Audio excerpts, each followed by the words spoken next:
The crystalline transport vessel descended through Earth's atmosphere with all the grace its builders had intended, catching the morning sunlight in prismatic patterns that dazzled onlookers below. Inside, Princess Alara of the Australian Empire pressed her six-fingered hand against the viewport, her iridescent skin shifting between shades of lavender and azure as her emotions fluctuated between excitement and apprehension. "Your Highness," her chief advisor Theron said, "I must again express concern about this diplomatic mission. The humans remain unpredictable." Alara turned, her luminous eyes, with their distinctive vertical pupils, regarding him coolly. "The Treaty of Proxima depends on this visit, Theron. I will not allow centuries of conflict to continue because of fear." James Thornton watched the alien vessel land from his position near the welcome stage. As head of diplomatic security for this historic event, his expression revealed nothing of his inner thoughts, but his hand remained close to his concealed weapon. "Looking tense there, Thornton," remarked his colleague, Agent Vega. "First time seeing the star people up close." "Just doing my job," James replied, scanning the crowd. Most were curious onlookers and press, but his trained eye caught several protesters at the perimeter, their signs bearing xenophobic slogans. "Keep an eye on the group at 3 o'clock. They're wearing matching armbands." When Princess Alara emerged from her vessel, the crowd fell momentarily silent. Even from a distance, James could see why. She moved with ethereal grace, her ceremonial robes flowing around her tall, slender form as if suspended in water rather than air. The diplomatic delegation approached, and James found himself oddly transfixed by her appearance, not because of her alienness, but because of the profound intelligence and dignity in her expression. The Earth's diplomatic representative, Ambassador Rivera, stepped forward to perform the traditional greeting. The ceremony proceeded smoothly until the protesters broke through the security cordon. "Earth for humans," they chanted, voices rising in ugly harmony. One threw a container that burst against the stage, splattering red paint across Alara's ceremonial robes, symbolically marking her with what looked disturbingly like human blood. James moved before his conscious mind processed the threat. In 3 swift strides, he placed himself between the princess and the protesters, his broad shoulders and solid frame creating a human shield. More projectiles followed, eggs, paint, something that smelled caustic, all hitting James instead of their intended target. "Stay behind me, Your Highness," he said, not turning around. "You're being injured on my behalf," Alara's voice came from close behind him, her accent giving the words a musical quality. "It's my duty," James replied, wincing as something sharp struck his shoulder. The security team finally contained the protesters, but the damage was done. Alara's first public appearance on Earth had devolved into chaos, potentially threatening the fragile diplomatic process. In the secured transport vehicle afterward, James found himself seated opposite the princess. Her robes were ruined, but she maintained perfect composure. To his surprise, she reached across the space between them and touched his injured cheek with cool fingers. "On my world, to shield another with your body is the highest form of respect," she said softly. "I will not forget this." Something passed between them in that moment, something that transcended species and duty. James nodded, suddenly unable to find words as her touch lingered on his skin. "Perhaps," Alara continued, her eyes meeting his, "there is more to learn about humans than I was led to believe." The security wing of the International Diplomatic Center hummed with activity as James reviewed footage from the ceremony incident. 3 days had passed, yet the images of Princess Alara splattered with red paint haunted him. "Thornton," Director Patel's voice interrupted his thoughts. "The Australian delegation has specifically requested you as Princess Alara's personal security detail." James looked up, surprised. "Me? Wouldn't someone with diplomatic experience be better suited?" "Apparently, you've made quite an impression." Director Patel handed him a tablet. "They trust you. Don't make me regret this assignment." Later that afternoon, James escorted Princess Alara through the botanical gardens, a private tour arranged to help her experience Earth culture away from hostile crowds. "These are called roses," James explained as Alara bent to examine a crimson bloom. "They're symbolic of love and passion in many human cultures. On Australis, we have luminous flora that respond to emotional resonance," she replied, her skin shifting to a warm golden hue in the sunlight. "But nothing with such vivid coloration that remains static." James found himself captivated by the way her eyes widened at each new discovery. For someone from an advanced interstellar civilization, her wonder at Earth's simple beauties was both surprising and endearing. May I ask a personal question? Elara turned to him suddenly. Of course, Your Highness. Why did you shield me? Your fellow humans were the aggressors. You could have simply escorted me away. James considered her question carefully. Instinct, perhaps. But also because those protesters don't represent humanity's best qualities. I wanted you to know that. Their conversation was interrupted by a sharp crack that James immediately recognized as a gunshot. Without hesitation, he pulled Elara behind a stone pillar as a second shot splintered the bark of a nearby tree. Stay down, he commanded, drawing his weapon while activating his emergency beacon. There are two assailants, Elara whispered, her eyes focused on something James couldn't see. One at your 3 o'clock position, another moving toward the northern exit. James stared at her. How can you? Astraliens perceive thermal variations beyond human visual range, she explained calmly, despite the danger. Following her guidance, James managed to coordinate with response teams to apprehend both would-be assassins before anyone was harmed. Hours later, after security debriefings concluded, James found Elara waiting in the corridor outside the tactical room. I owe you my gratitude once again, she said softly. I believe we're even this time, James replied with a small smile. Your abilities saved us both. Elara tilted her head, studying him with those mesmerizing vertical pupilled eyes. On Australis, such an exchange would forge a special kind of bond, a mutual life debt. We would be connected in a way that transcends ordinary relationships. Something in her tone made James's heart beat faster. And what would that mean, exactly? It would mean, she said, stepping closer until he could see the subtle patterns that adorned her skin, that we would be responsible for understanding each other completely, beyond the boundaries of our respective worlds. As they stood in the quiet corridor, the space between them seemed charged with possibility. James became acutely aware that Elara was not just a diplomatic assignment but a person, albeit an alien one, with thoughts, feelings, and perceptions he was only beginning to comprehend. I'd like to understand you better, he admitted, surprising himself with his honesty. Elara's skin shimmered with a new pattern of iridescence. Then we shall begin. The presidential mountain retreat offered breathtaking views of pristine wilderness, strategically selected to impress the Australian delegation with Earth's natural beauty. For James, however, the truly breathtaking sight was Princess Elara standing at the observation deck's edge, her silhouette illuminated by the setting sun. 2 weeks of serving as her security detail had transformed his professional detachment into something far more complicated. James, she called, using his first name as she now insisted upon in private. Come see this light phenomenon your planet creates. He joined her, careful to maintain appropriate distance despite his desire to stand closer. We call it a sunset, he explained, watching her face illuminate with fascination. On Australis, our binary suns never truly set. We have perpetual twilight instead. Her gaze moved from the horizon to his face. I find the rhythms of your world oddly compelling, the way darkness and light constantly chase each other. Protocol meeting tomorrow, James said, reluctantly changing the subject. The diplomatic corps will review progress on the treaty negotiations. Elara's expression clouded.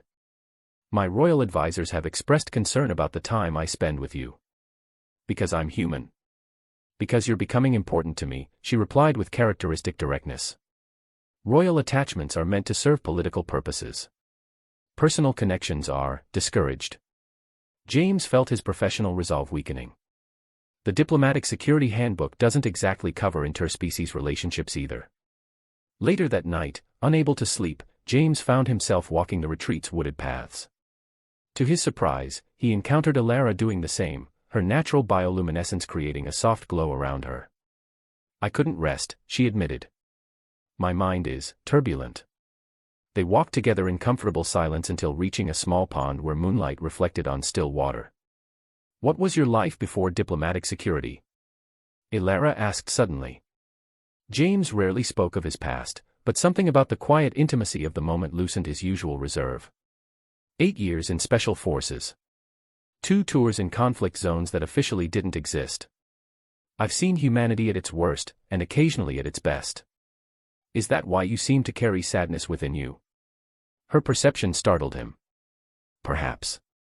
And you? What burdens come with being an interstellar princess? Elara's skin darkened to deep indigo, a color he'd learned signified vulnerability. I am the embodiment of political expedience. My entire existence has been charted for diplomatic advantage. This treaty mission is merely one in a lifetime of such duties. Without thinking, James reached for her hand. Her skin was cooler than human temperature, but the contact sent warmth coursing through him nonetheless. Instead of pulling away, her 6 fingers intertwined with his 5. In all my diplomatic training, she whispered, nothing prepared me for you. The professional boundaries between them dissolved in that moment. James drew her closer, and despite their physiological differences, when their lips met, he felt a profound sense of recognition, as though something lost had finally been found. Ilara's skin illuminated with patterns he'd never seen before, casting shimmering light across the darkness around them. When they finally separated, James knew they had crossed a line that could never be uncrossed. This complicates everything, he said softly. Yes, she agreed, her forehead resting against his. And yet, for the first time in my life, I feel something entirely my own, not belonging to my empire or my royal duties. They remained by the pond until dawn broke, knowing their worlds would soon intrude upon this fragile connection they had formed under Earth's mysterious moon. The encrypted communication arrived during breakfast. James watched Ilara's expression shift from contentment to dismay as she reviewed the holographic message projected from her slender wrist device. What is it? He asked, already sensing the answer would change everything. The Imperial Council has decreed my immediate return to Australis, she said, her voice hollow. They've arranged my union with Prince Vexor of the Centauri Alliance. The ceremony will occur within 14 planetary rotations. James felt as though the ground had disappeared beneath him. An arranged marriage. A political necessity, they claim. The treaty with Earth is proceeding well, but the Centauri border disputes threaten our outer colonies. Her eyes met his, filled with ancient sadness. This was always my destiny. Before James could respond, his own communication device buzzed. Director Patel's message was brief but definitive, report immediately for reassignment. Concerns about objectivity compromising security protocols. Someone had noticed their growing closeness, perhaps the lingering glances or the way they gravitated toward each other in any room. The diplomatic machinery on both sides was moving to separate them before their connection could threaten carefully crafted political arrangements. I've been reassigned, James said quietly. That evening, they found themselves in the diplomatic residence's garden for what both knew would be their final private meeting. Security cameras had been temporarily looped, a breach of protocol that could end James's career, but he could not bear to have their goodbye monitored and recorded. My transport leaves at dawn, Ilara said, her usual luminescence dimmed to barely a glow. The treaty signing will proceed with lower-ranking diplomats. James took her hands in his. Is there no way to challenge this arrangement? Even on Earth, arranged marriages have become largely ceremonial. The Australian Empire has maintained peace for millennia through such alliances. To reject this union would destabilize diplomatic relations across 3 star systems. Her voice remained steady, but her skin betrayed her emotions, rippling with dark patterns of distress. Then I'll go with you, James suggested desperately. There must be some position. Humans are not permitted permanent residence on Australis, she interrupted gently. Our atmospheric composition would slowly poison you. The realization of their impossible situation settled between them like an invisible wall. Different planets, different physiologies, different duties, everything conspired to keep them apart. I never expected this, Ilara whispered, moving closer. In all my diplomatic training, they never warned that understanding another species could lead to loving them. The word hung in the night air between them. Love, a concept that transcended their biological differences and diplomatic complications. James pulled her against him, protocol forgotten. I don't want to lose you to galactic politics. Their embrace deepened into something more urgent. Later, James would remember the strange, beautiful patterns that illuminated her skin as they discovered each other fully for the first and last time, how her luminescence bathed the garden in colors no human had ever seen before. Dawn approached too quickly. As they prepared to part, Ilara pressed a small crystal into his palm. This contains my essence, memories, thoughts, feelings, she explained. Among my people, it's only shared with one's true bonded companion. James closed his fingers around the crystal, feeling its subtle warmth. I have nothing as profound to give you in return. You've already given me something no royal protocol can take away, she replied, touching his chest above his heart. The knowledge that connection transcends species. As the first rays of sunlight appeared, they separated, she toward her interstellar duty, he toward an empty future without her. The royal ceremony hall on Australis gleamed with crystalline architecture that refracted light in hypnotic patterns. James adjusted the environmental suit that kept Earth's atmospheric mixture circulating around him, the only thing preventing the planet's higher oxygen levels from damaging his lungs. Getting here had cost him everything, his career, his savings, and nearly his life during the questionable transport arrangement with interstellar traders. Yet as he stood at the back of the gathering, watching Alara enter in elaborate ceremonial attire, he knew he would have sacrificed more. She didn't know he was here. No one did. His environmental suit resembled those worn by several non-Australian diplomatic representatives, allowing him to blend into the diverse gathering of species. The imperial adjudicator's voice resonated through the chamber. Today we witness the union of Princess Alara, diplomatic sovereign of the Australian Empire's outer reaches, with Prince Vexor, military commander of the Centauri Alliance. James observed Prince Vexor, tall even by Australian standards, his skin patterns displaying aggressive dominance. The prince didn't look at Alara with affection but with the cold calculation of someone acquiring a valuable asset. Before the binding is complete, the adjudicator continued, tradition demands we ask, does any being present know of reasons this union should not proceed? The ceremonial question wasn't meant to be answered. In 5,000 years of Australian history, no one had ever challenged a royal binding. James removed his helmet, triggering gasps throughout the assembly as his clearly human features became visible. I object to this union, he declared, his voice carrying across the suddenly silent hall. Guards moved toward him, but Alara's voice cut through the commotion. Stop. Let him speak. James approached the central platform, each step measured to avoid appearing threatening. I come from Earth as witness to a truth greater than political expedience. Princess Alara has fulfilled her diplomatic mission to my world with honor and wisdom. But in doing so, she discovered something your empire has forgotten, that true strength comes not from calculated alliances but from genuine connection. Prince Vexor's skin flashed angry patterns. This human speaks of matters beyond his comprehension. Our union will secure peace for billions. At the cost of her happiness, James countered. At the cost of love. Murmurs rippled through the assembly at this brazen statement. Your atmospheric composition is toxic to humans, the imperial adjudicator noted. You risk death merely by standing here without protection. Some things are worth risking everything for, James replied, looking directly at Alara. For the first time since the ceremony began, Alara's royal composure broke. Her skin illuminated with the same patterns James had seen that night in the garden, patterns of profound emotion that no political training could suppress. The human speaks truth, she announced, stepping away from Prince Vexor. Our diplomatic mission to Earth revealed possibilities our empire has forgotten. Arranged unions brought stability, yes, but at the cost of genuine progress, of evolution itself. She moved toward James, her ceremonial robes trailing behind her. I propose a different kind of alliance, not one of political convenience, but of genuine understanding between different worlds. The Imperial Council rose in protest, but something unprecedented was happening. Other Australians in the assembly were illuminating with patterns of support, first a few, then dozens, then hundreds.